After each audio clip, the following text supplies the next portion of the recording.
Hey there. So let's talk about something we have all felt, Project Chaos. We're going to tackle that head-on today with a surprisingly simple tool that acts like the ultimate roadmap for getting things done. I'm talking about the Gantt chart. You know the feeling, right? That sense that a project is just spiraling out of control. Deadlines are flying by, nobody seems to know who's doing what or when anything is due.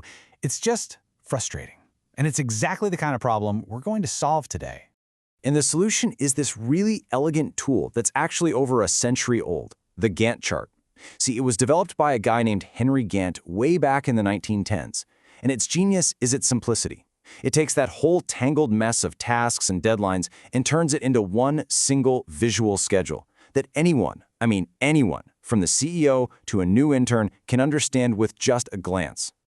So, how does this thing actually work?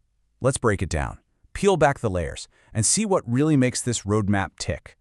In fact, let's build one together, piece by piece, right now. Okay, first things first, you have to know what you actually need to do. So the foundation of any Gantt chart is just a complete list of all the tasks you need to finish to get the project done. This list runs right down the left-hand side of the chart, forming the vertical axis. Now, a list of tasks by itself, well, that's just a to-do list, isn't it? To turn it into a real plan, we need to add time. So we lay out our timeline across the top. That's our horizontal axis. And this is totally flexible. It could be in days for a quick project, or even months or years for a huge construction job. It basically sets the boundaries for the entire effort. And here is where the magic really starts to happen.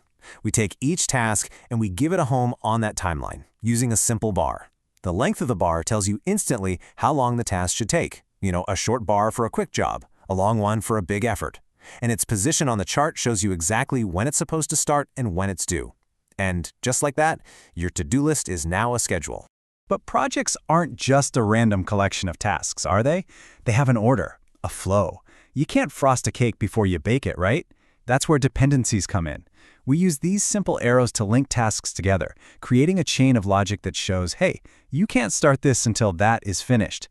This is what turns a simple schedule into a real, workable plan. And finally, let's be honest, a plan is just a good guess until you start tracking it against reality. By simply shading in the task bars as the work gets done, you get this real-time health check on your project. With just one look, you can see what's done, what's on track, and, most importantly, what's starting to fall behind schedule.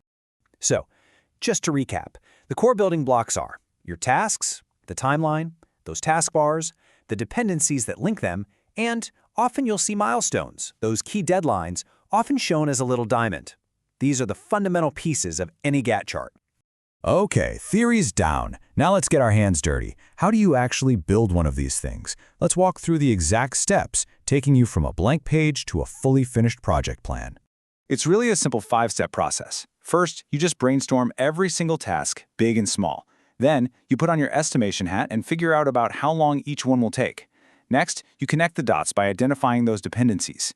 After that, you actually draw the chart and assign people to the tasks. And finally, and this is probably the most important part, you find that one sequence of tasks that can make or break your deadline.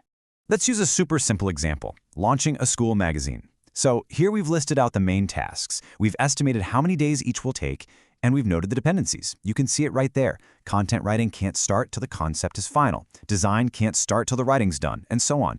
It's just a logical chain.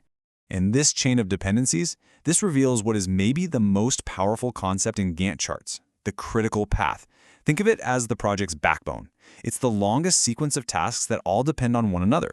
For our little magazine project, it's that entire chain.